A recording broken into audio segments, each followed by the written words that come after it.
The rain drummed against the windshield as I sat frozen in my car, staring at the house where my entire world was about to shatter. My hands trembled on the steering wheel. I trusted them completely. Why wouldn't I? They were my family. But that morning phone call, my wife's panicked voice saying her parents were desperately ill, had felt wrong somehow. I couldn't explain it then. Just a feeling in my gut that whispered something wasn't right. So I came, unannounced, uninvited. And what I found inside that house, what I witnessed with my own eyes and recorded with my own hands, wasn't just betrayal. It was the calculated destruction of everything I'd spent 24 years building. Please like this video and listen to my story till the end, and let me know which city you're listening from. That way, I can see how far my story has traveled. My name is Marcus Aldridge, and this is how I discovered that the two people I loved most in this world had been systematically stealing from me, lying to me, and planning something so dark that even now, the memory makes my blood run cold. Before I begin, I need you to understand that some parts of what I'm about to share include fictionalized elements for privacy and educational purposes. But the core truth, the devastating lessons I learned, those are real, and they might save your life. It started on a Thursday morning in early September. I remember because the leaves were just beginning to turn, painting our neighborhood in shades of amber and gold. I sat at our kitchen table on Riverside Drive, watching my wife Margaret move through her morning routine with practiced efficiency. The smell of fresh coffee and toast filled the air. Our daughter, Catherine, scrolled through her phone, occasionally laughing at something on her screen. She was 28, beautiful, smart, working at a prestigious marketing firm downtown. Everything we'd hoped she'd become. Margaret set a plate in front of me, her hand briefly touching my shoulder. "You have that important meeting today, right? The tech company?" "Yeah, Nova Tech Industries." I glanced at the clock. "Meeting's at 11. Should be straightforward." Catherine pushed her scrambled eggs around her plate. "I've got that campaign deadline today. My boss is being impossible about the timeline." Then Margaret's phone rang. I watched her face change as she answered. The color drained from her cheeks. Her knuckles went white, gripping the counter edge. "Mom, what's wrong? When did this start?" I was on my feet before I realized I'd moved. Catherine had set down her phone, concern etched across her face. Margaret's voice rose with panic. "How high is his fever?" Okay, I'm coming right now." She lowered the phone, tears pooling in her eyes. "Marcus, it's Dad. He's running a fever of 103. And Mom, she's having severe chest pains. She can barely breathe." My stomach dropped. Harold and Evelyn were in their 80s. Any serious illness at their age could be catastrophic. "I'm coming with you." I reached for my keys. "No." Margaret shook her head firmly. "You have that meeting with Novatech. It's important for your career." "I'll be fine. I'll just drive to Riverside Falls, make sure they're okay, maybe take them to the hospital if needed. I'll go with Mom." Catherine stood up, already pulling her hair back. "Grandma and Grandpa need both of us there. You handle your meeting, Dad. We've got this." I looked at my daughter, my smart, caring, beautiful daughter, and felt pride swell in my chest. Even in crisis, she knew what mattered. "Are you sure?" "We're sure." Margaret was already gathering her purse, movements quick despite the fear in her eyes. "You've worked so hard for this opportunity, Marcus. We'll call you as soon as we get there." Catherine grabbed her jacket. "Don't worry, Dad. We'll take care of them." I pulled them both into a hug. Margaret's perfume, that same jasmine scent she'd worn for 3 decades, wrapped around me. Catherine squeezed my hand. "Call me the moment you get there. I don't care if I'm in the middle of the meeting. And if they need to go to the hospital, I'm driving straight to Riverside Falls." "We will." Margaret kissed my cheek. "I love you." "Love you too, Dad." Catherine was already heading for the door. I stood in the doorway watching their car pull out of the driveway. Margaret's silver sedan disappeared around the corner, taillights blinking red through the morning mist. The house felt wrong without them. Too quiet, too empty. I walked back to the kitchen, poured another cup of coffee, and sat down at the empty table. But something gnawed at me, something I couldn't name. Maybe it was the way Margaret had grabbed her purse just a little too quickly. Maybe it was how Catherine had volunteered to go along just a little too eagerly. Maybe it was just fear talking, that ancient instinct that whispers warnings when the people you love are in danger. I stood in the living room, looking at our family photos on the mantel. Margaret and me on our wedding day, both impossibly young. Catherine graduating from college, her smile radiant under the cap. The three of us on vacation at Sunset Cove, wind whipping our hair as we laughed. 24 years of marriage. A daughter we'd raised with love and care. In-laws who'd welcomed me into their family from the very beginning. So why did I feel like I was standing on the edge of something dark? I checked my watch. The Novatech meeting was in 45 minutes. I should get going, review the proposal one more time. But I couldn't shake the feeling. I made a decision. I walked to the hall closet, grabbed my jacket, and picked up my car keys. I'd stop by the florist, grab some flowers for Evelyn, maybe pick up some medicine at the pharmacy. Then I'd drive to Riverside Falls, check on Harold and Evelyn myself. The Novatech meeting could wait. 20 minutes later, I was pulling out of the driveway with a bouquet of white roses on the passenger seat next to a bag from the pharmacy. The rain had picked up, drumming against the windshield in a steady rhythm.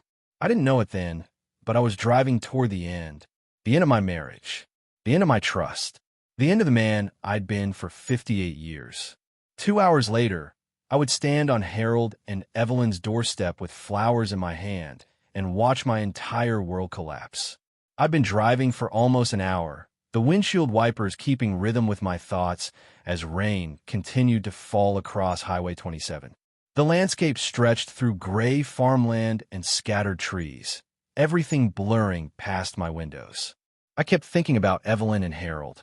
They'd been part of my life for 24 years, since the day I'd nervously asked Harold's permission to marry his daughter. He'd looked at me over his reading glasses, stern for exactly 3 seconds before breaking into a smile and shaking my hand so hard I thought my arm might come off. "Welcome to the family, son." That's what he called me.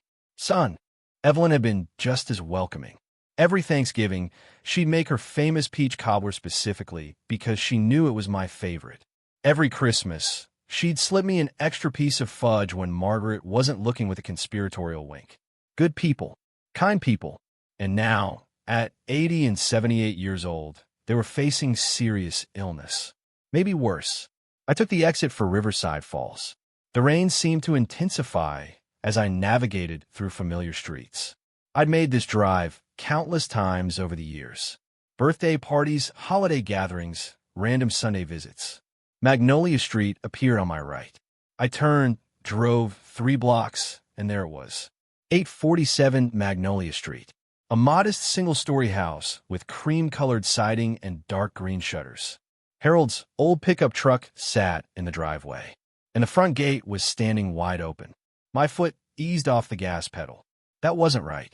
Harold and Evelyn always kept that gate closed. Always. Harold had installed it himself 15 years ago after a neighbor's dog had gotten into their yard. He was religious about keeping it latched. But today it stood open, swinging slightly in the breeze. I pulled past the house and parked about 30 yards down the street next to a large oak tree. Some instinct told me not to park right in front, not to announce my arrival. Through the rain-streaked windshield, I could see the house clearly. Lights were on inside. No signs of distress. No ambulance. No frantic activity that you'd expect if 2 elderly people were seriously ill. I turned off the engine, grabbed the flowers in the pharmacy bag, and stepped into the rain. The walk to the house felt longer than it should have.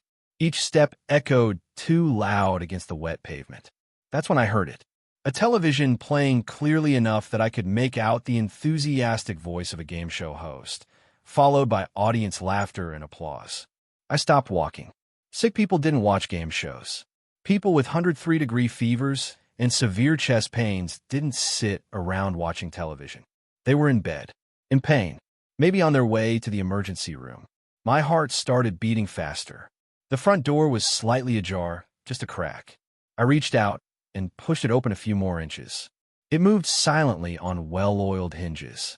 I stepped inside, moving as quietly as I could, and set the flowers and pharmacy bag down on the small table near the entrance.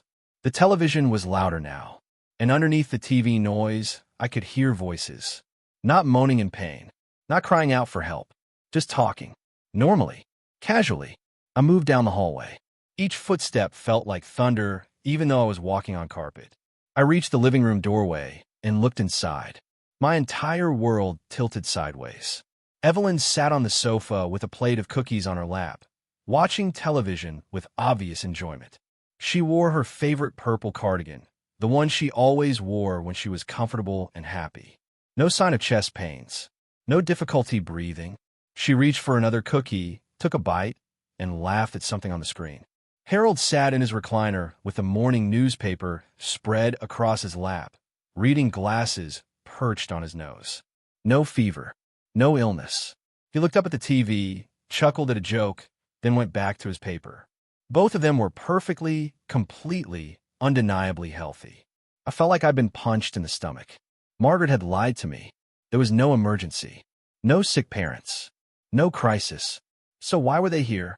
Then I heard Margaret's voice drift from somewhere deeper in the house, from the direction of the kitchen. We need to move faster. We can't keep waiting. Catherine's voice replied, I know, Mom, but we have to be careful. If he finds out before we're ready. He won't. Margaret's tone was firm. Certain. Marcus trusts us completely. He always has. My legs felt weak. They weren't talking about medicine. They weren't discussing doctor's appointments or hospital visits. They were talking about money. My money. And they were talking about me. I pulled out my phone with trembling hands and started recording. What happens next will change everything. The recordings I captured, the photos I took, the conspiracy I uncovered, it was bigger and darker than anything I could have imagined. And the stranger I was about to discover, the man who'd become part of my family's plot against me, he would lead me down a path I never saw coming.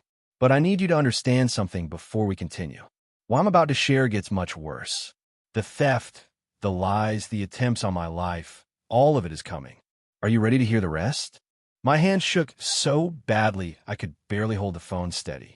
The recording app's red dot blinked at me as I pressed myself against the wall just outside the kitchen entrance, close enough to hear every word but hidden enough that they couldn't see me. Did you transfer the $3,000 this week? Margaret's voice came through clearly. Done this morning, Mom. Catherine sounded casual, like she was discussing grocery shopping. Dad never checks the statements anyway. $3,000 this week, meaning this wasn't the first time. What's the total now? A pause. Then Catherine's voice. $234,000. Just a few more months, and we'll have enough. The number hit me like a physical blow. $234,000. Nearly $250,000. Gone. Stolen by my wife and daughter. My vision blurred. I pressed harder against the wall, needing something solid to keep me upright. Are you sure he won't notice? Margaret's voice carried a hint of worry. Catherine laughed. Actually laughed. Mom, Dad's a financial advisor, but he's so busy with his clients that he never looks at his own accounts. It's actually kind of funny when you think about it. Funny. She thought destroying me was funny. Sometimes I still feel guilty. Margaret began. Don't. Catherine cut her off, voice turning cold. He's ignored our emotional needs for years. You deserve this. We both deserve this. Each word was a knife. I thought about every birthday party I'd thrown for Catherine, every dance recital I'd attended, every late night helping her with homework, every moment I'd been there for her. And Margaret, 24 years of marriage, 24 years of working hard to provide for our family. Had I missed something? Had I been blind to their unhappiness? Or was this just the story they'd told themselves to justify what they were doing? The transfers have been smooth. Catherine continued. I've been spreading them across 3 different accounts. Even if he did check, which he won't, it would just look like normal spending patterns. You've been so smart about this, honey. I learned from the best, Mom. They sounded proud, like they were discussing a successful business venture, not the systematic destruction of my life. A male voice from the living room made me freeze. Everything's set. A man. There was a man in this house. A man whose voice I didn't recognize. Almost done. Margaret called back. Marcus still doesn't suspect anything. The man laughed. Deep, confident, casual. Perfect. My blood turned to ice. Who is he? Why was he here? And why did Margaret sound so comfortable talking to him? We should probably head out soon. The man continued. Don't want to risk him actually showing up. He won't. Catherine said. He's at that meeting with Novatech. He'll be there for hours. They planned this. Timed it. Made sure I'd be safely occupied while they gathered here to discuss how they were robbing me blind. I had to see him. Had to know who this person was who'd become part of my family's conspiracy against me. I moved carefully toward the living room doorway and looked inside. What I saw made everything worse. A man sat on the sofa, early 30s, athletic build, well-dressed in dark jeans and a fitted sweater. Handsome in that casual, confident way that probably made him used to getting what he wanted. He sat close to Margaret. Too close. His hand rested on the armrest between them, but his fingers brushed against her arm in a way that made my stomach turn. Margaret didn't pull away. My wife was having an affair. Then Catherine walked in from the kitchen, carrying 2 coffee mugs. She handed one to Margaret, then walked around to give the other to the man. "Thanks, sweetheart," he said, taking the mug. The word hung in the air. The man stood up, moved toward Catherine. His hand touched her arm, lingering, intimate. Catherine smiled at him in a way I recognized. The same smile she used to give her high school boyfriend. Wait, my mind struggled to process what I was seeing. Was this man involved with Margaret or Catherine? I watched, frozen, as the man settled back onto the sofa, positioning himself between both women. Margaret on his left, Catherine on his right. He talked to both of them, but his body language toward Catherine was different, more intimate. The way he looked at her, the way his hand found reasons to touch her shoulder, her hand, her knee, and Margaret either didn't notice or didn't care. What was happening here? I switched my phone to camera mode, put it on silent, and started taking pictures. The man's face, clear enough to identify. Click. The man sitting with Margaret, his hand on her arm. Click. The man leaning close to Catherine, their heads nearly touching. Click. Through the window, visible in the background, a car parked in the driveway I hadn't noticed before. Dark blue sedan. I zoomed in on the license plate. Oregon. HKR 2947. Click. The man laughed at something Catherine said. "You're brilliant, you know that?" Marcus never saw any of this coming. Marcus. My name in his mouth sounded like mockery. "He's too trusting," Margaret said. "Always has been. Makes things easier for us. Us. The 3 of them. A unit. A team working against me." "How much longer?" the man asked. "Few more months." Catherine replied. "Then we can make the final move." The final move. What did that mean? I took one more photo of the 3 of them together, then carefully backed away from the doorway. Each step backward felt dangerous, like I was defusing a bomb that could explode if I made one wrong move. I reached the front hallway, picked up the flowers and medicine I brought, and slipped through the front door, pulling it closed with barely a whisper of sound. By the time I reached my car and got inside, I was soaked. Rain poured down harder now. I sat behind the wheel, not starting the engine, just sitting, staring at the photos on my phone. The man's face filled the screen. Handsome, confident, smiling. "Who are you?" I swiped to the next photo. Him with Margaret, then him with Catherine, then the license plate. I could track that, find out who owned the car, get a name. Rain drummed on the roof, matching the chaos in my head. $234,000 already gone, and they weren't done yet. A few more months, then we can make the final move. I looked at the photos again. The man's face, his comfortable intimacy with both my wife and daughter. This wasn't just about money. This was bigger, darker, more calculated than simple theft. They were planning something that would go beyond stealing my money, something that required months more of preparation, something they seemed confident I would never recover from. I sat in that car for 20 minutes, rain pounding on the metal above me, staring at the face of a stranger on my phone screen. My wife, my daughter, a man I'd never seen before, and a conspiracy larger and darker than anything I could have imagined. The drive home was a blur. When I finally opened my laptop to check the bank accounts, my worst fears were confirmed in black and white numbers that made me feel physically ill. But I didn't confront them. Not yet, because I needed to understand everything first. I needed proof that would hold up. I needed a plan. And I needed to know who that man was and what role he played in destroying my life. What I discovered next would make everything crystal clear, and it would lead me to make the hardest decision I'd ever made. A decision that would tear my family apart, but might be the only way to save myself. The question was, could I go through with it? By the time I pulled into my driveway, darkness had settled like a heavy blanket. I sat in the car for a moment, staring at the house where I'd lived for 15 years. The house where I'd raised Catherine. The house where Margaret and I had built what I thought was a happy marriage. All of it had been a lie. I went straight to my office, closed the door, and sat at my desk.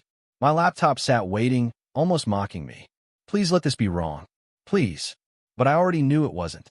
I logged into our joint checking account at Citizens Bank, the account Margaret and I had shared for 24 years. I set the date range to 18 months and clicked search. The screen loaded. There it was. Every single week, like clockwork. Electronic transfer. $3,000. Tuesday 1 week, Thursday the next. But always there. Week after week after week. Destination. Investment account, Cayman Islands. I'd never authorized any account in the Cayman Islands. I did the math even though I knew the answer. 3,000 times 4 weeks times 18 months.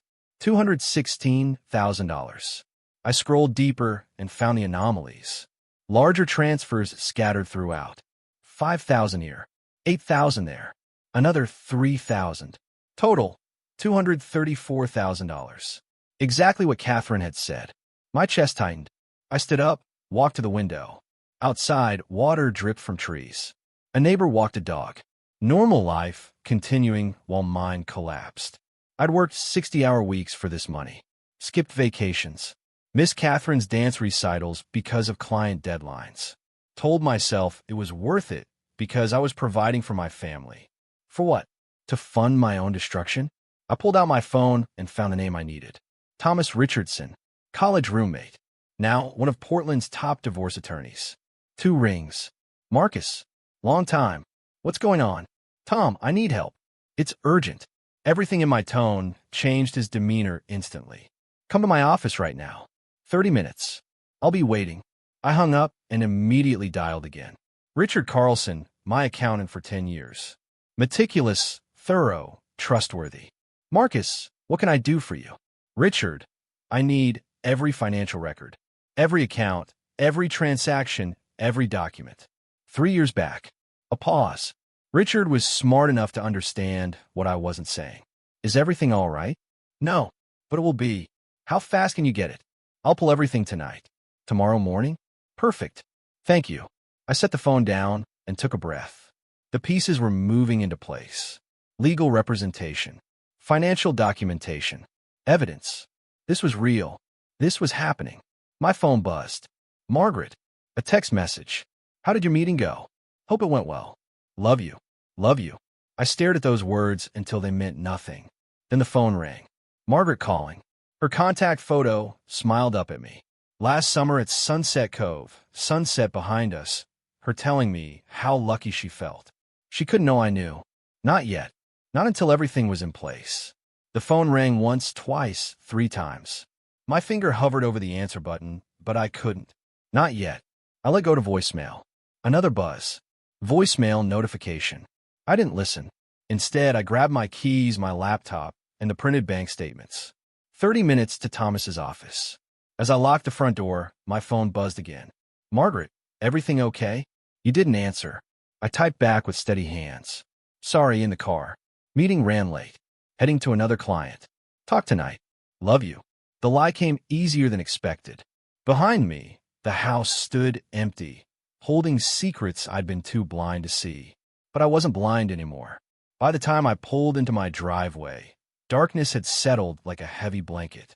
I sat in the car for a moment, staring at the house where I'd lived for 15 years. The house where I'd raised Catherine. The house where Margaret and I had built what I thought was a happy marriage. All of it had been a lie. I went straight to my office, closed the door, and sat at my desk. My laptop sat waiting, almost mocking me. Please let this be wrong. Please. But I already knew it wasn't. I logged into our joint checking account at Citizens Bank, the account Margaret and I had shared for 24 years. I set the date range to 18 months and clicked search. The screen loaded. There it was. Every single week, like clockwork. Electronic transfer. $3,000. Tuesday 1 week, Thursday the next. But always there. Week after week after week. Destination. Investment account, Cayman Islands. I'd never authorized any account in the Cayman Islands. I did the math even though I knew the answer. 3,000 times 4 weeks times 18 months. $216,000. I scrolled deeper and found the anomalies. Larger transfers scattered throughout. 5,000 here, 8,000 there, another 3,000. Total, $234,000. Exactly what Catherine had said. My chest tightened. I stood up, walked to the window. Outside, water dripped from trees. A neighbor walked a dog. Normal life, continuing while mine collapsed. I'd worked 60-hour weeks for this money. Skip vacations. Miss Catherine's dance recitals because of client deadlines. Told myself it was worth it because I was providing for my family. For what? To fund my own destruction? I pulled out my phone and found the name I needed. Thomas Richardson, college roommate. Now one of Portland's top divorce attorneys. 2 rings. Marcus, long time. What's going on? Tom, I need help. It's urgent. Everything in my tone changed his demeanor instantly. Come to my office right now. 30 minutes. I'll be waiting. I hung up and immediately dialed again. Richard Carlson, my accountant for 10 years. Meticulous, thorough, trustworthy. Marcus, what can I do for you? Richard, I need every financial record, every account, every transaction, every document. 3 years back. A pause. Richard was smart enough to understand what I wasn't saying. Is everything all right? No, but it will be. How fast can you get it? I'll pull everything tonight. Tomorrow morning? Perfect. Thank you. I set the phone down and took a breath. The pieces were moving into place. Legal representation. Financial documentation. Evidence. This was real. This was happening. My phone buzzed. Margaret. A text message. How did your meeting go? Hope it went well. Love you. Love you. I stared at those words until they meant nothing. Then the phone rang. Margaret calling. Her contact photo smiled up at me. Last summer at Sunset Cove, sunset behind us, her telling me how lucky she felt. She couldn't know I knew. Not yet. Not until everything was in place. The phone rang once, twice, 3 times. My finger hovered over the answer button, but I couldn't. Not yet.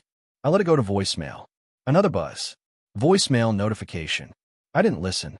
Instead, I grabbed my keys, my laptop, and the printed bank statements. 30 minutes to Thomas's office. As I locked the front door, my phone buzzed again. Margaret, everything okay? You didn't answer. I typed back with steady hands. Sorry, in the car. Meeting ran late. Heading to another client. Talk tonight. Love you. The lie came easier than expected.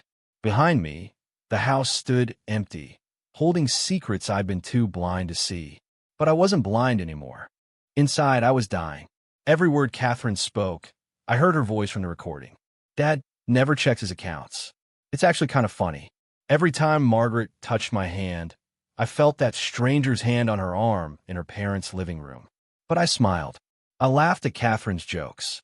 I kissed Margaret's forehead when she yawned and said she was heading to bed early. I'll be up soon. I told her. Just want to finish some work emails. Later, I lay in bed beside my wife, listening to her peaceful breathing. She fell asleep easily. Without guilt, I stared at the ceiling, mind spinning with evidence and plans. The beneficiary change, the forged signatures, the hidden accounts, the mysterious man. $234,000 already gone. Tomorrow, I'd call Diana Chun. Tomorrow, the real investigation would begin. But tonight, I had to sleep next to someone who'd been stealing from me for 18 months. Someone who'd forged my signature. Someone who'd changed my life insurance policy to make our daughter the beneficiary. And I had to pretend everything was fine. The question that kept me awake wasn't whether they'd betrayed me. I knew that now. The question was how far they were willing to go. Would they stop at theft? Or was there something darker waiting? The answer, I would soon discover, was far more terrifying than I could have imagined. Over the next week, I became an actor in my own life. Every smile was rehearsed. Every "I love you" tasted like ash. Friday morning, day 1. I sat across from Diana Chun in her office on the east side of Portland. Modest space, filing cabinets lining the walls, computer screens showing surveillance footage from other cases. Diana was in her 50s, sharp-eyed, with the kind of presence that made you feel like she saw everything you were trying to hide. Tell me everything. I showed her the photos, the recording, the license plate number. HKR 2947. She studied each piece of evidence carefully, taking notes. I'll find out who he is, where he goes, who he's really with. I need everything, no matter how much it hurts. You'll have answers within a week. She looked at me directly. But Marcus, be prepared. The truth is rarely kind. I already knew that. That weekend began the torture. Saturday morning, I made breakfast. Margaret came downstairs in her robe, kissed my cheek, told me the eggs were perfect. I smiled, kissed her back. Tasted nothing but lies. Catherine joined us, cheerful and bright. Dad, this is amazing. You're the best. Anything for my girls. The words came automatically. Hello. At work, I couldn't concentrate. Clients asked questions I had to ask them to repeat. Numbers blurred on spreadsheets. Every evening, I came home to family dinners. Margaret would talk about her day, visiting friends, running errands, helping her parents. All of it probably lies. Catherine would share excitement about work projects. The new campaign is launching next week, Dad. I think it's going to be huge. That's wonderful, sweetheart. You've worked so hard. I wanted to scream. Instead, I smiled and asked follow-up questions like a good father. Margaret noticed something was wrong by Wednesday. Honey, you look exhausted. Is everything okay? Busy season. You know how it gets. Maybe you should take a day off. I will. Soon. Another lie to add to the pile. The nights were worst. Lying next to Margaret in the dark, listening to her peaceful breathing while my mind spun with evidence and questions. Thursday night, I broke down in my home office. Sat alone in the dark, head in my hands.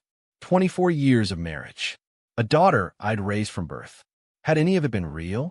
My phone rang. Diana. Marcus, I've identified him. Evan Cross. 32 years old. Personal trainer at Elite Fitness in the Pearl District. Lives in a luxury apartment nearby. My hands went cold. Is he with my wife? I'm still confirming details. Give me more time. 2 days later. Day 5. She called again. Marcus, I've been following Evan for 5 days now. He meets with Catherine every single day. Coffee shops, his apartment, restaurants. They're clearly involved. I felt sick. What about Margaret? He's met with Margaret twice. Both times Catherine was present. But the body language. Diana paused. He's not with Margaret. Marcus, the intimacy, the way he looks at her, touches her. That's all directed at Catherine. The words took a moment to land. You're saying Evan is my daughter's boyfriend, not my wife's? I sat down heavily. The room tilted. Catherine was the mastermind, not Margaret. My daughter was manipulating her own mother, using her. And Margaret either didn't see it or didn't care. I remember the life insurance documents. The beneficiary change. Catherine's name replacing Margaret's. She's planning something. I said quietly. Something worse than theft. Marcus, there's more. My grip tightened on the phone. What? I've been monitoring online activity. Catherine's been searching for information about substances that don't leave traces. And I checked your car's maintenance records. Someone tampered with your brake system 3 weeks ago. The world stopped. What are you saying? Diana's voice was steady but grave. I'm saying your daughter may be planning to harm you. 3 days passed in uneasy silence. I still went through the motions. Work, home, family dinners. But I watched Catherine carefully. Then, on day 10, someone tried to end my life. Wednesday afternoon, 5:45. I left my office building and walked to the parking garage, briefcase in hand, mind occupied with client files and Diana's latest report. The rain had started again. I got in my car, started the engine, and merged onto Interstate 5 southbound toward home. Traffic was moderate. Rush hour, but not terrible. Rain made the pavement slick, headlights reflecting off wet asphalt. I stayed in the middle lane. Cruise control set to 65. 15 minutes into the drive, the car ahead of me braked suddenly. I pressed the brake pedal. Nothing happened. The pedal went straight to the floor. No resistance. No slowing. My car kept rolling forward, momentum carrying me toward the stopped vehicle ahead. No. I pumped the brake. Nothing. Pressed harder. The pedal hit the floor with each push. Useless. Ahead of me, concrete barriers. Behind me, cars approaching fast. To my left, a semi-truck barreling down the highway. I yanked the wheel hard right. The car slid across lanes. Tires screamed. A horn blared. the truck missing me by inches. I felt the air displacement as it roared past. More horns. Shouting. My car skidding sideways across 2 lanes. I pulled the emergency brake, grabbed it hard and held on. The car shuddered, fishtailed, but finally began to slow. I guided it to the shoulder, fighting for control. Gravel crunched under tires. The car lurched, bounced, and came to a stop. I sat there, hands locked on the wheel, heart hammering so hard I thought my ribs would crack. Cars rushed past. Some honked. Most ignored me. A man in a rain jacket knocked on my window. "Sir, you okay?" I nodded. Couldn't speak. Rolled down the window. "You all right?" That was close. Brakes failed. My voice sounded distant. "Need a tow truck." 30 minutes later, my car was being loaded onto a flatbed. At the repair shop, a mechanic crawled under my car while I waited in the office, drinking terrible coffee and trying to stop my hand from shaking. 20 minutes passed. The mechanic emerged, wiping his hands on a rag. His expression was grave. "Mr. Aldridge, your brake lines were cut." Deliberately. The coffee cup stopped halfway to my mouth. "What?" "Someone tampered with your vehicle. Look." He pulled up photos on his phone. Clean cuts through the brake lines. Precise. Intentional. "This is sabotage, sir. You need to report this to police." I called from a shop. An officer arrived within the hour, took my statement, photographed the brake lines, filed a report. "Do you have any idea who might have done this?" I thought about Catherine, about Diana's discoveries, about brake tampering 3 weeks ago that had finally manifested today. No, I lied. By 8:30, I was in a rideshare heading home. My car would be in the shop for days. I walked through the front door to find Margaret and Catherine on the couch watching television. Catherine jumped up immediately. "Dad, we heard about the car. Are you okay?" She rushed over and hugged me tight. I stood rigid, studying her face over her shoulder. Was that genuine concern? Or was she disappointed I was still alive? What happened? Margaret stood, face worried. "Brake failure." "I'm fine, just shaken up." "Oh my God, Marcus." Margaret's hand flew to her mouth. "You could have been killed." "Dad, that's terrifying." Catherine pulled back, looking up at me with wide eyes. "You could have died." I met her gaze directly. "I know, sweetheart." Behind those concerned eyes, what was she really thinking? Had she hoped I wouldn't come home tonight? We ate a late dinner. They fussed over me, asked questions, expressed relief and concern in all the right places. I watched Catherine carefully. Every expression, every word, searching for cracks in the performance. But she was good. Very good. That night, I lay in bed staring at the ceiling. Margaret slept peacefully beside me. The house settled around us. Every sound made me flinch. Somewhere in this house, the person who tried to kill me was sleeping soundly. At 2 a.m, I couldn't take it anymore. I grabbed my phone and went to the bathroom, closed the door, and called Diana. She answered on the second ring. "Diana, we need to move faster." Before she tries again. What I discovered in the days that followed would make everything crystal clear. The evidence we gathered would be overwhelming, and the plan we put in place would lead to a confrontation that would tear my family apart forever. But first, I needed to know one more thing. Who was Evan Cross really? And what was his endgame? The answer would shock everyone, including Catherine. 3 days after the brake incident, Diana called with information that made everything clearer and infinitely darker. Saturday morning, day 13 since I discovered the truth. I sat across from Diana in a quiet coffee shop on the east side, away from anyone who might recognize me.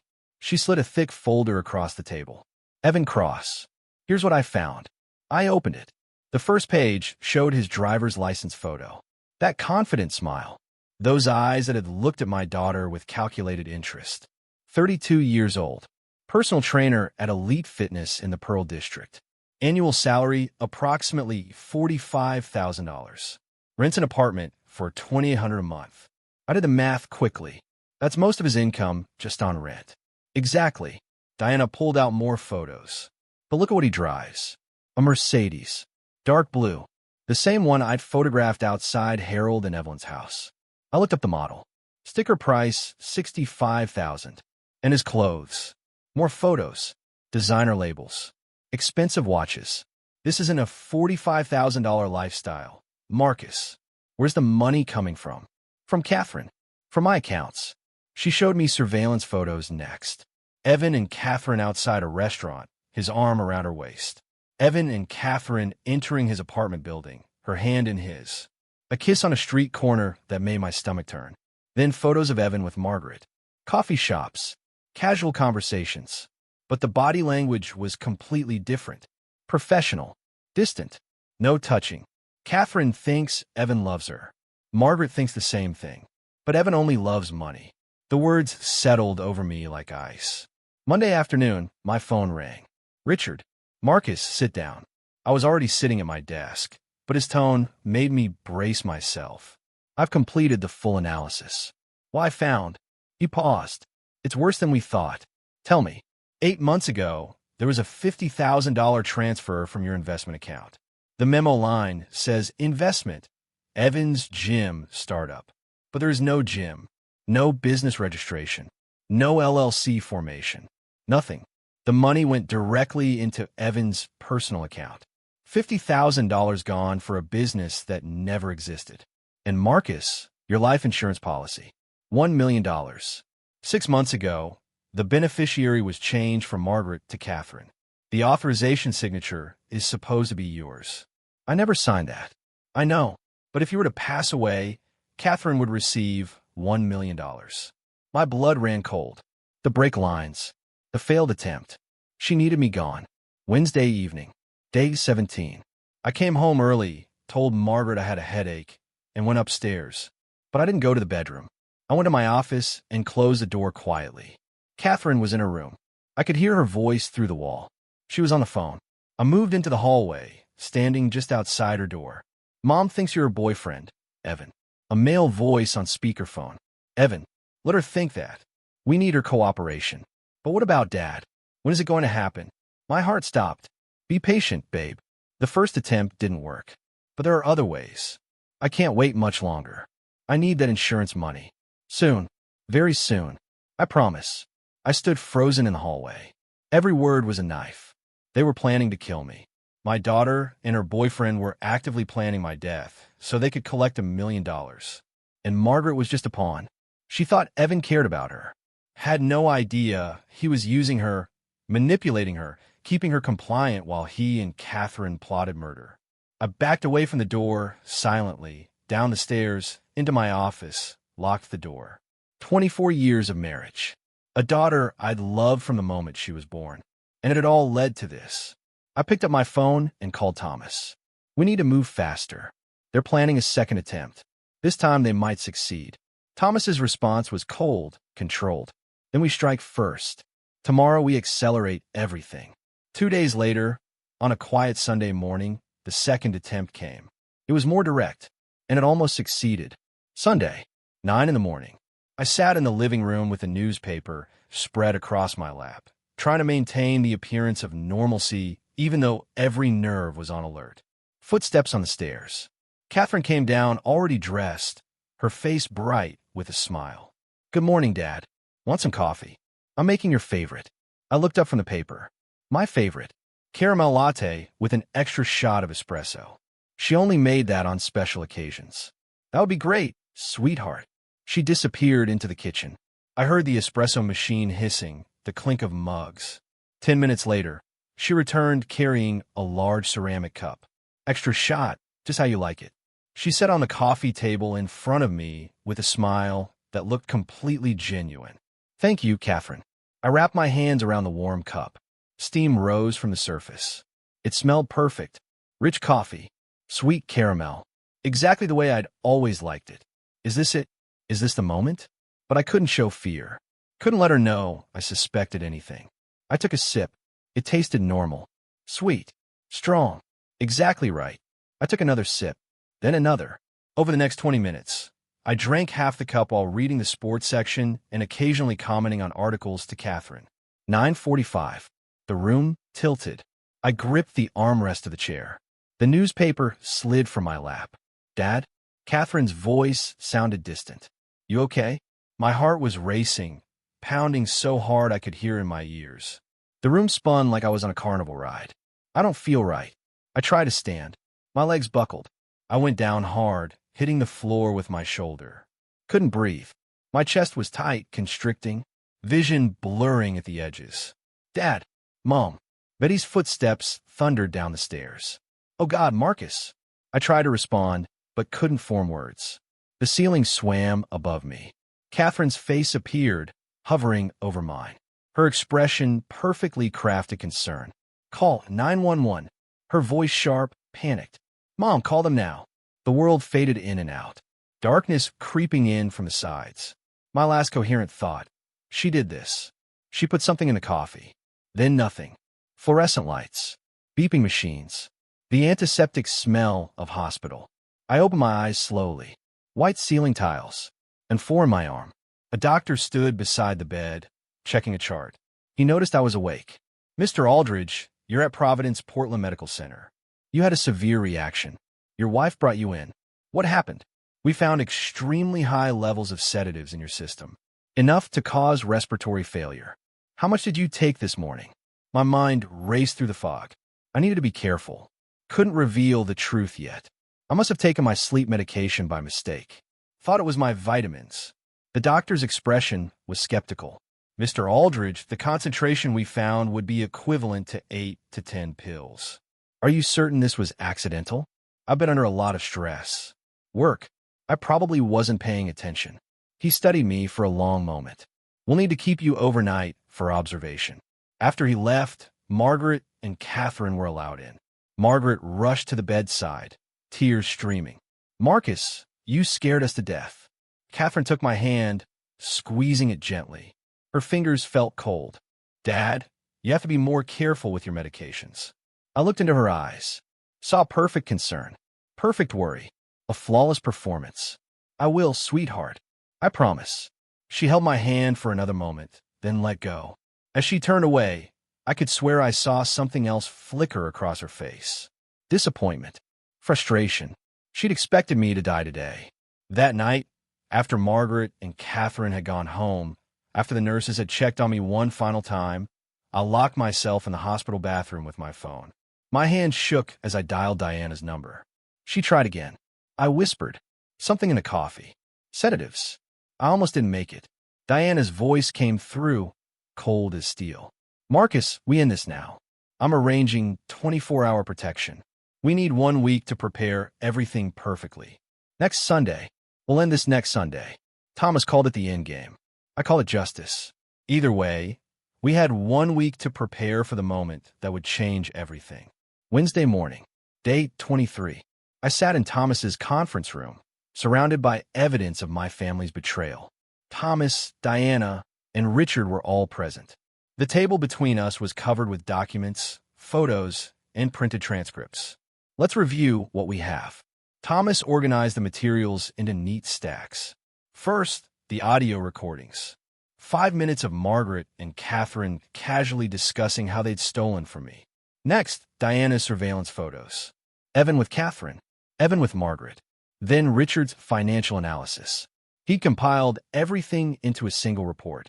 $234,000 stolen through wire transfers over 18 months.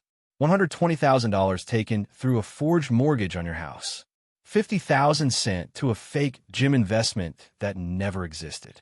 He looked up at me. Total, $404,000. The number sat heavy in the air. The life insurance policy change. Richard continued. $1 million. Beneficiary switched from Margaret to Catherine 6 months ago. Your signature forged. Diana added her findings. Brake sabotage. We have a mechanics report showing deliberate tampering. And the hospital records from the sedative overdose. Thomas tapped the table. This is enough for a criminal prosecution. Fraud, embezzlement, conspiracy to cause harm. The evidence is overwhelming. What about Evan? I asked. Diana's expression shifted slightly. I'm still digging. There's something bigger here. Give me 2 more days. We don't have 2 days. Sunday is... I know. She met my eyes. And you'll have everything you need by then. I promise. Security was the next discussion. I've arranged 24-hour protection. Diana said, Derek, former military. He'll pose as a new neighbor. Armed. Trained. Watching your house constantly. Friday evening. Day 26. We sat around the dinner table. Margaret, Catherine, and me, eating takeout Chinese food. I set down my chopsticks and spoke casually. Let's do a family dinner Sunday night. Here at home. Margaret looked up, surprised but pleased. That sounds wonderful. What's the occasion? An important announcement about our future. Catherine's eyes narrowed slightly. I hope it's good news. You'll see. I took a sip of water. Oh, and Catherine, why don't you invite Evan? I'd like to meet him officially. The change in her expression was instantaneous. Fear flashed across her face, quickly masked. Evan? Why? Your mother mentioned how helpful he's been. I'd like to thank him properly. Margaret looked confused, but didn't object. Catherine's voice was careful. I'll ask him. Great. Sunday at 7. Formal dinner. I returned to my food as if the conversation was trivial. But I'd seen it. That moment of panic. She knew something was wrong. The trap was being set, and she could feel it. Saturday, day 27. Final preparations. Thomas called with updates. Police are on standby. Plain clothes. Unmarked car, parked 2 blocks away. They'll move on your signal. Diana arrived at my house mid-morning to install hidden cameras. Small devices positioned around the dining room, living room, and entryway. Everything will be recorded. Audio and video. Court-admissible quality. I spent the afternoon writing and rewriting what I'd say, practicing keeping my voice steady. At 6 o'clock, I called Diana. The update on Evan. Do you have it yet? I'm tracking something significant. You'll have it tomorrow morning. Marcus, it's bigger than we thought. This information is going to change everything. How so? Let's just say that even Catherine is going to realize she's been deceived. Sunday morning arrived with clear, cold skies. I stood in the kitchen at dawn, watching the sun rise over Portland's skyline. By sunset, everything would be different. My family would be shattered. The truth would be exposed. And somewhere across this city, Diana was preparing the final piece of evidence. A secret about Evan Cross that would prove even my daughter had been a pawn in a larger game. Sunday evening, 6 o'clock sharp. The dinner to end everything was about to begin. For in the afternoon, I'd started setting the dining room table. Fine china we only use for special occasions. White tablecloth, candles and silver holders. Margaret was in the kitchen, the smell of roasting chicken filling the house. Joseph, this looks beautiful. What's this important announcement? You'll hear soon enough. 5 o'clock. Catherine came downstairs, dressed carefully. Black dress, pearl earrings, makeup done perfectly.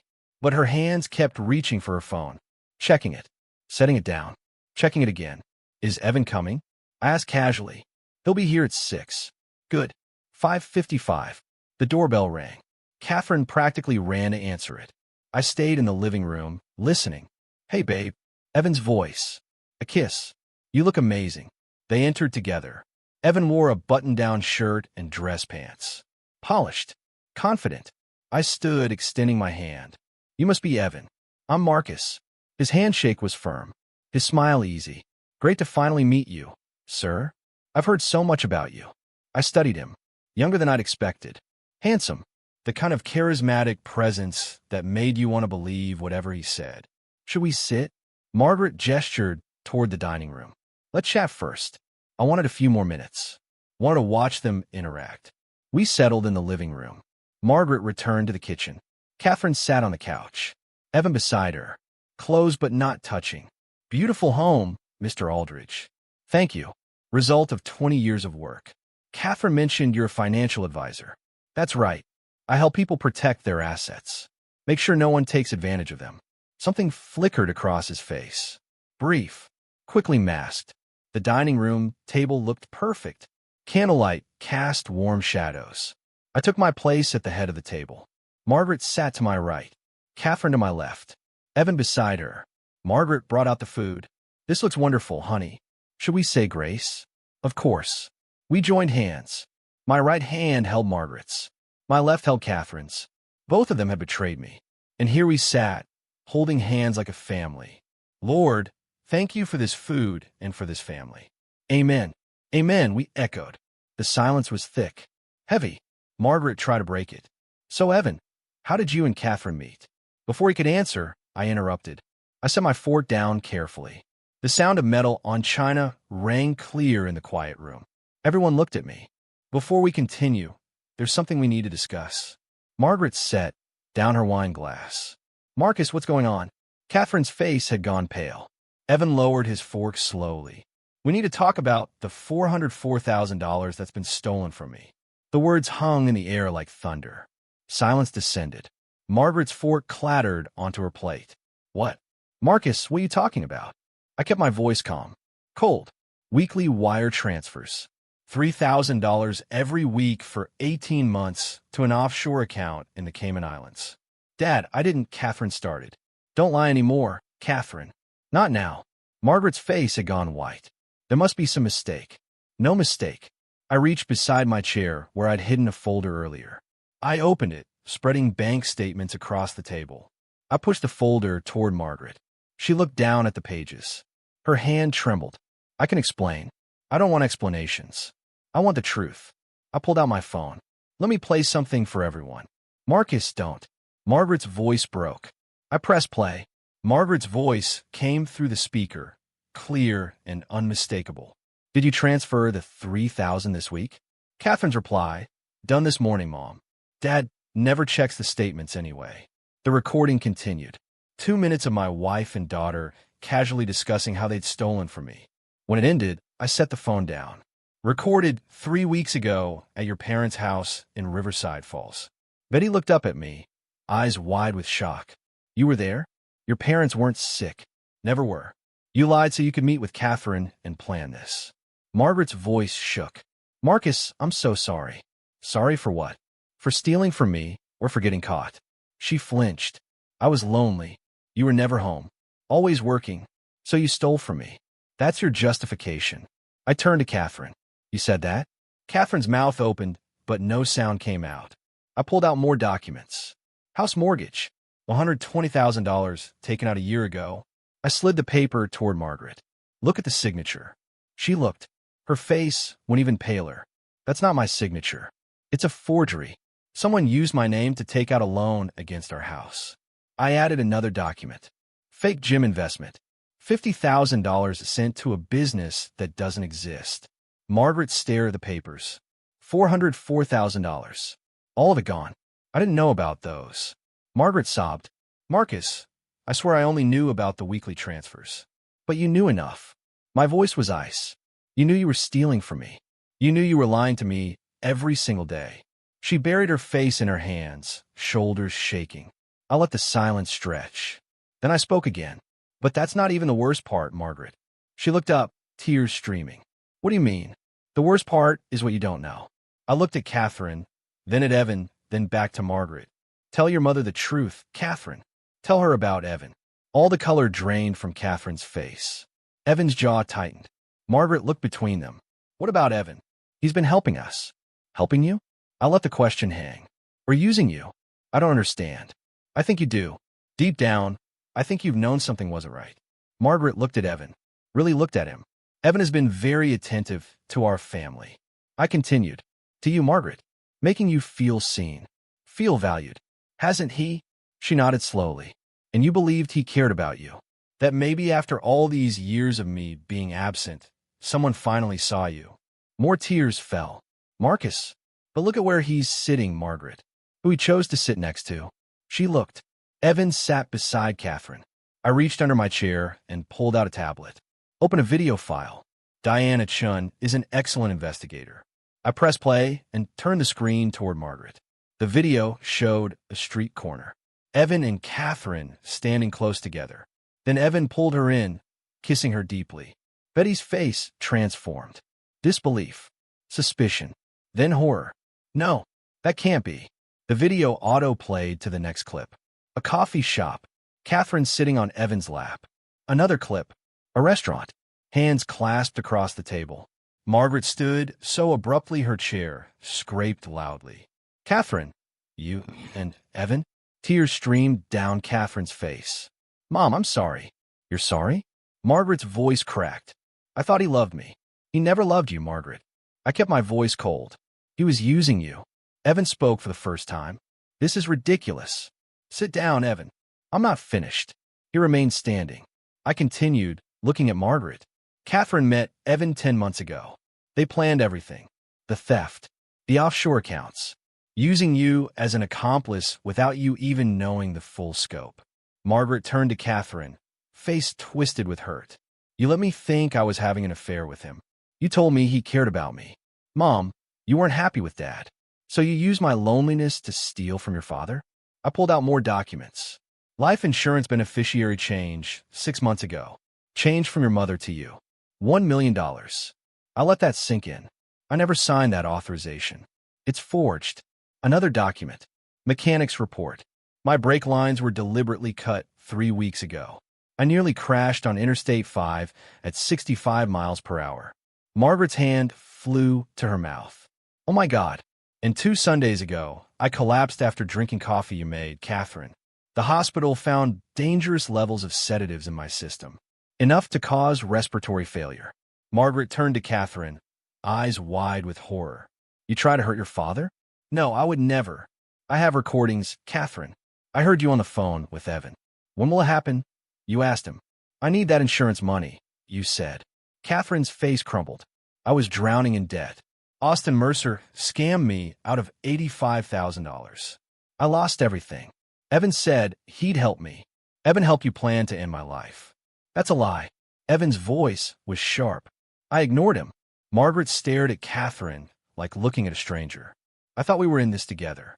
Mother and daughter. You were just a pawn, Margaret. Catherine and Evan played you from the very beginning. Margaret sat down heavily, covering her face with her hands. My daughter. Catherine reached for her. Mom, please. Margaret pushed her hand away violently. Don't touch me. The words hung in the air. A mother rejecting her child. I stood up from my chair and moved toward the dining room doorway. Everyone's eyes followed me. But there's one more thing. I said quietly. One final lie that needs exposing. I looked directly at Evan. Tell them, Evan. Tell them about your real life. The one Catherine doesn't know about. Evan's face went pale. The confident mask he'd worn all evening finally cracked. I stepped to the doorway and called out. You can come in now. The sound of the front door opening echoed through the house. Footsteps in the hallway. Slow. Hesitant. A young woman appeared in the doorway, holding a small boy in her arms. She wore scrubs beneath an open jacket. The boy, maybe 5 years old, clutched a teddy bear and looked around with wide, confused eyes. Absolute silence fell over the room. Evan's fork clattered against his plate. His face went white. Then he stood so abruptly his chair toppled backward with a crash. No, no, no, no. The woman looked at him, confusion and concern mixing. Evan, what's going on? You said this was an important meeting with a client. I kept my voice calm. Everyone, this is Sophia Cross. And this is Noah. Catherine's head whipped toward them. Who? Who are they? I let the silence stretch. Sophia is Evan's wife. Noah is his 5-year-old son. The words hung in the air for one perfect moment before everything exploded. Catherine shot to her feet. Wife. Son? Evan, you said you were single. You said you'd never been married. Margaret's hand flew to her mouth. Oh my God. Sophia took a step backward, instinctively pulling Noah closer. Evan, who are these people? Why is that woman calling you? Evan held up both hands. Sophia, this isn't. I can explain. You can't explain this. Catherine's voice cracked with hysteria. I moved towards Sophia gently. Sophia, thank you for coming. I know this is incredibly difficult. Mr. Aldridge, you said you had important information about my husband. Her voice broke. You said it was urgent, that I needed to bring Noah. Please sit down. I crouched down to Noah's eye level. Noah, would you like some cookies in the kitchen? Maybe watch something on an iPad? The boy looked up at his mother uncertainly. Sophia hesitated, then nodded slowly. Noah, sweetheart, go with this nice man for just a minute. Mommy needs to talk to some grown-ups. Noah's small voice. Is Daddy in trouble? The question hung in the air. No one answered. I took Noah's hand and led him to the kitchen. Set him up at the counter with cookies and the iPad playing cartoons. When I returned to the dining room, all eyes were on me except Evan's. He was staring at the floor. Sophia lives in Vancouver, Washington. I began. She's a nurse at Providence Hospital. Works the night shift most weeks. She's been married to Evan for 6 years. Sophia corrected quietly. 7 years. This past June, we had a party. Noah drew pictures. You said, she looked at Evan. You said it was the best day of your life. He still wouldn't look at her. During my investigation, I discovered that Evan has been living a double life. Monday through Wednesday in Vancouver with you and Noah. Thursday through Sunday here in Portland with my daughter. That's not true. Catherine's voice was desperate. Evan, tell them it's not true. But Evan said nothing. The training clients he told you about. I looked at Sophia. That was Catherine. The consulting work that kept him in Portland. That was this affair. Sophia turned to Evan, her voice shaking. All those nights you said you were training late clients. All those weekends you said you had to work. Noah's preschool tuition that suddenly got paid in full. The new car we couldn't afford. Where did it all come from? Silence. Answer her. Catherine screamed. From this family. I said quietly. From accounts my daughter stole from me over 18 months. $234,000. Money that was supposed to be for her future, for our retirement. Evan's been using it to fund his life with you, Sophia. Your car, Noah's school, your mortgage payments, all of it. Sophia covered her mouth with both hands, tears streaming down her face. Noah's tuition, our house. It was all stolen money? I'm sorry, Sophia. You deserve to know the truth. Catherine stepped toward Evan, hands outstretched. You said you loved me. You said we'd get married once we had enough money. You said, her voice broke into a sob. You said you'd never leave me. Evan finally spoke, his voice hollow. Catherine, you said I was the only one. You said Margaret was just a means to an end. That I was the real plan. Sophia's laugh was bitter and broken. He told me the same things on our wedding day. 7 years ago. He said I was his forever. The silence that followed was absolute. Then Catherine collapsed back in her chair, her whole body folding in on itself. She buried her face in her hands. It was all lies. Everything. All of it. Yes. I kept my voice steady. Evan Cross is a professional con man. He targeted you, Catherine. Saw your vulnerability, your desperation, and he exploited it. Used you to access my money. Used your mother's loneliness to maintain his cover. The same way he's been using Sophia and Noah. No. Catherine's voice was muffled. No, he wouldn't. He would. And he did. I turned to Sophia. I'm sorry you had to find out this way. Sophia wiped her eyes, straightening her spine. I'm glad I know. Better late than never. She looked at Evan with something that might have been pity. Our marriage is over. I'll file for divorce tomorrow. Sophia, please. Evan found his voice. Don't. She held up a hand. Don't you dare speak to me right now. Not after this. Not after you used our son's tuition money. Her voice broke. Our child. How could you? Catherine looked up at me. Mascara running down her cheeks in black rivers. Dad, I'm so sorry. I didn't know. Sorry isn't enough, Catherine. Austin Mercer took everything from me. $85,000. I was desperate. I had nothing. Evan said he'd help me, and you chose to trust a stranger over your own father. I had to force the next words out. You chose money over family. You chose to steal from me, to change my life insurance policy, to cut my brake lines, to poison my coffee. She sobbed harder. You chose to try to end my life. Margaret finally spoke, her voice barely audible. Marcus, please. I looked at her. This woman I'd been married to for 24 years. You enabled all of it. I said quietly. You saw what was happening. You heard the conversations. You knew about the money. And you said nothing. I didn't think. She stopped. I thought it was just a loan. A loan that was never discussed with me. That I never agreed to. I shook my head. You're as guilty as they are. I pulled out my phone and made a call. Detective Warren, you can come in now. The front door opened again. 2 uniformed police officers entered first. Behind them came a woman in her 40s, wearing a detective's badge. Mr. Aldridge. Detective Warren nodded to me. We heard everything through the wire. I touched the small recording device inside my shirt collar. You have all the evidence. Every word. She turned to Catherine and Evan. Catherine Aldridge and Evan Cross, you're both under arrest for fraud, embezzlement, and conspiracy to cause serious bodily harm. She began reading them their Miranda rights. You have the right to remain silent. Anything you say can and will be used against you in a court of law. Catherine stood on shaking legs as an officer moved behind her with handcuffs. The metallic click echoed through the room. "Dad, please." Catherine's voice rose to a scream. "Don't do this. Please, I'm your daughter." I turned away. Couldn't watch. Couldn't bear to see the handcuffs on her wrists. They led Catherine toward the door. She twisted in the officer's grip, looking back at me one final time. "Daddy," she whispered. She hadn't called me that since she was 10 years old. But I said nothing, just watched as they guided her out the door and into the waiting police car. Through the dining room windows, red and blue lights flashed rhythmically. Margaret sat at the dining table, completely collapsed, her whole body shaking with sobs. Sophia held Noah, who'd come running from the kitchen when he heard the commotion. The boy's face confused and frightened. "Mommy, why are they taking Daddy?" Sophia couldn't answer, just held him tighter. And I stood alone in the center of the dining room, surrounded by the wreckage of everything I'd ever built. Justice had been served, but the price was everything I'd ever loved. The weeks following the arrest were a blur of lawyers, courtrooms, and media attention I never wanted.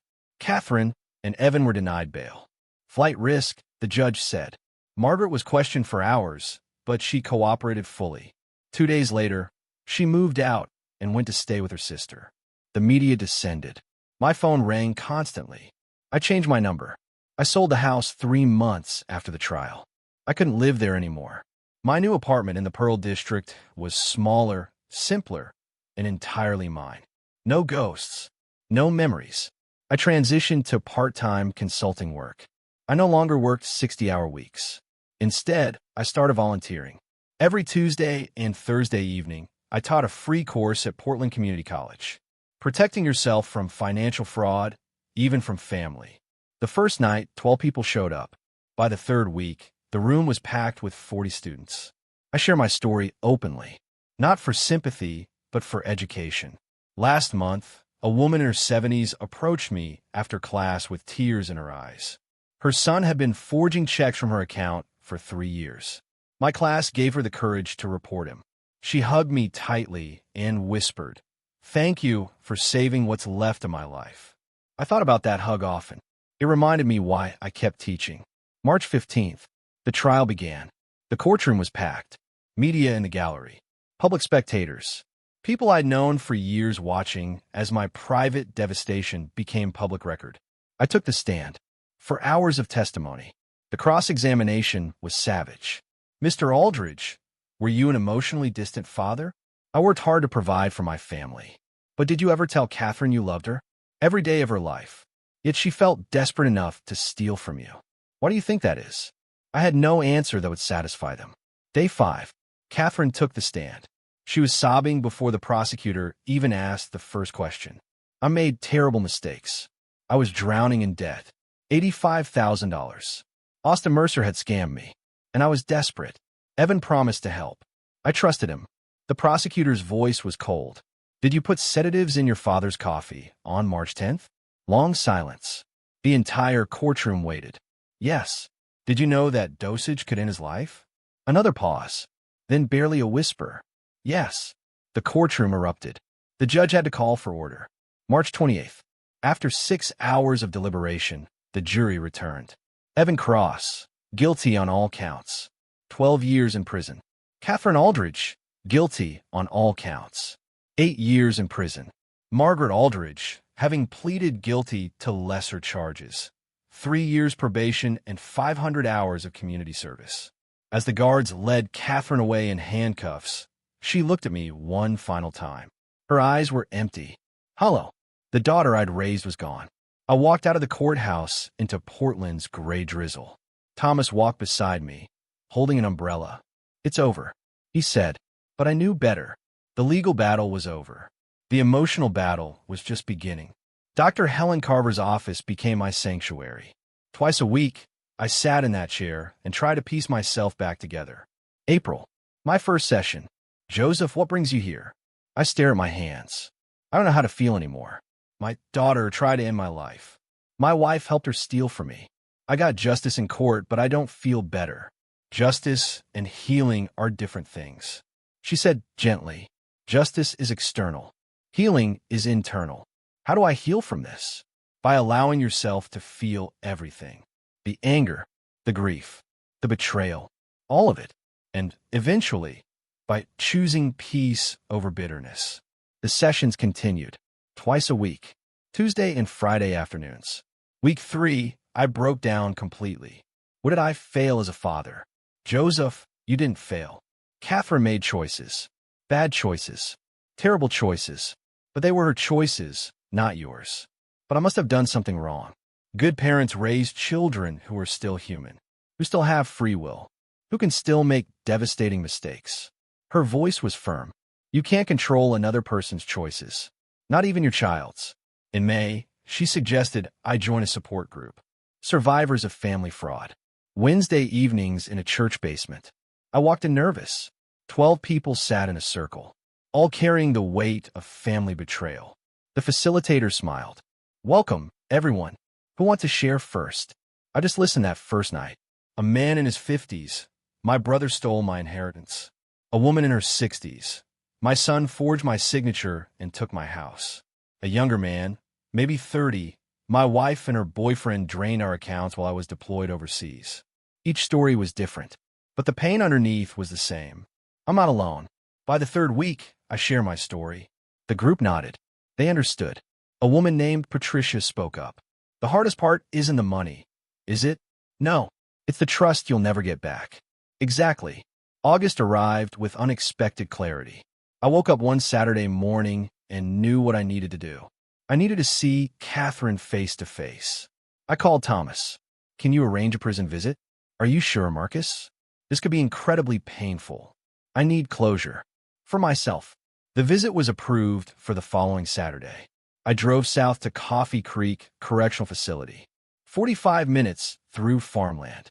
Well, I say. The security was thorough. The visitation room was gray walls, plastic chairs, guards watching everything. I sat down and waited. The door opened. Catherine walked in wearing a prison uniform. She lost weight. Her hair was pulled back simply. No makeup. She looked younger. More like the daughter I remembered. She sat down across from me. We picked up phones on either side of the glass. Long silence. Dad. Her voice broke immediately. Tears streamed down her face. Hello, Catherine. I'm so sorry. So sorry. I know. I was scared. Stupid. Evan made me believe. Evan didn't make you do anything. I interrupted. You made choices, Catherine. Your choices. I know. She was sobbing now. I'll regret it every day for the rest of my life. I looked at my daughter through that glass partition. Catherine, I forgive you. She collapsed forward, sobbing harder. I wasn't finished. I forgive you not because you deserve it, but because I deserve peace. Forgiveness doesn't mean what you did was right. It doesn't mean I'll forget. It doesn't mean you won't serve your sentence. It means I'm choosing to release the hatred that's been destroying me from the inside. Her hand pressed against the glass. You took my money, my trust, my family, but you can't take my ability to move forward. That's mine, and I'm taking it back. I stood up. Dad, please don't go. But I hung up the phone and walked toward the exit. Behind me, I could hear her crying, could see her in my peripheral vision, hands still pressed against the glass. But I kept walking, because forgiveness wasn't about her anymore. It was about me. The sunrise over the Willamette River had never looked more beautiful. I stood at Tom McCall Waterfront Park at 6:30 in the morning, watching the first light of October paint the water gold and orange. Exactly 1 year ago today, I discovered the betrayal that shattered my family. Exactly 1 year ago today, I began the journey from blind trust to devastating truth. The anniversary wasn't lost on me. A year changes everything. A year changes nothing. Both statements felt true. The changes: I sold a house. I moved to a smaller apartment. I transitioned to part-time work. I started volunteering, teaching, mentoring young professionals. Sophia and I had stayed in touch. We'd met for coffee twice. Both times I brought cookies for Noah. Last month, I'd anonymously sent a $500 gift card to Sophia with a note for Noah's future from a friend. Margaret had written to me 3 months ago. A short, careful letter expressing regret and asking if we could talk. I hadn't replied yet. I wasn't sure I ever would. Catherine's letters arrived monthly like clockwork. I hadn't opened a single one. They sat in a shoebox in my closet. Yesterday had been my final scheduled therapy session with Dr. Carver. Do you remember the first day you came in? I nodded. I could barely sit still. I kept waiting for the next betrayal. I thought everyone was lying to me. And now? Now I wake up, and the first thing I think about isn't whether someone is trying to hurt me. That's progress. That's enormous progress, Marcus. This morning, after my run, I sat on a bench by the river and recorded a voice memo on my phone. October. 1 year later. My name is Marcus Aldridge. A year ago, my wife and daughter stole over $400,000 from me. My daughter tried to poison me. They conspired with a con man to take everything I had, including my life. I survived. I want you to know that if you're going through something similar, if someone you love has betrayed you, stolen from you, tried to destroy you, you can survive too. You will survive. Healing isn't linear. Some days are harder than others. Some days you'll wake up and forget for a moment what happened. Then you'll remember, and the weight will crash down again. That's okay.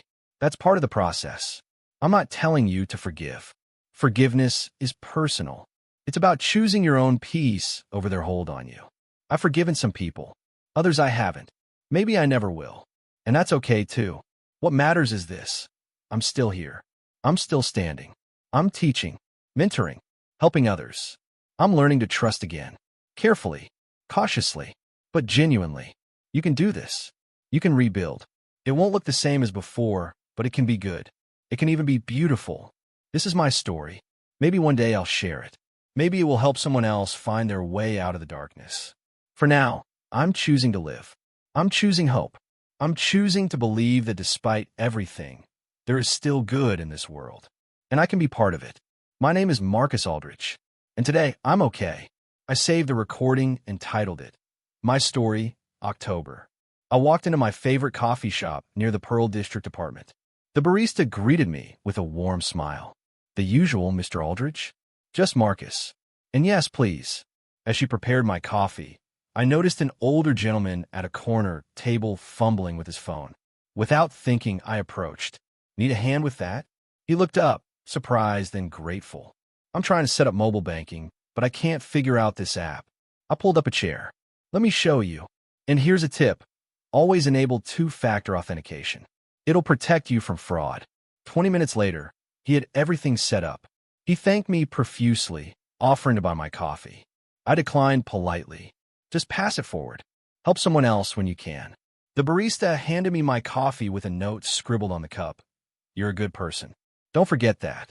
I looked up at her, surprised. She just winked and moved on to the next customer. I walked out into the October morning, coffee in hand, and paused to look around. The leaves were falling. The river sparkled in the distance. Joggers and cyclists passed by, living their lives.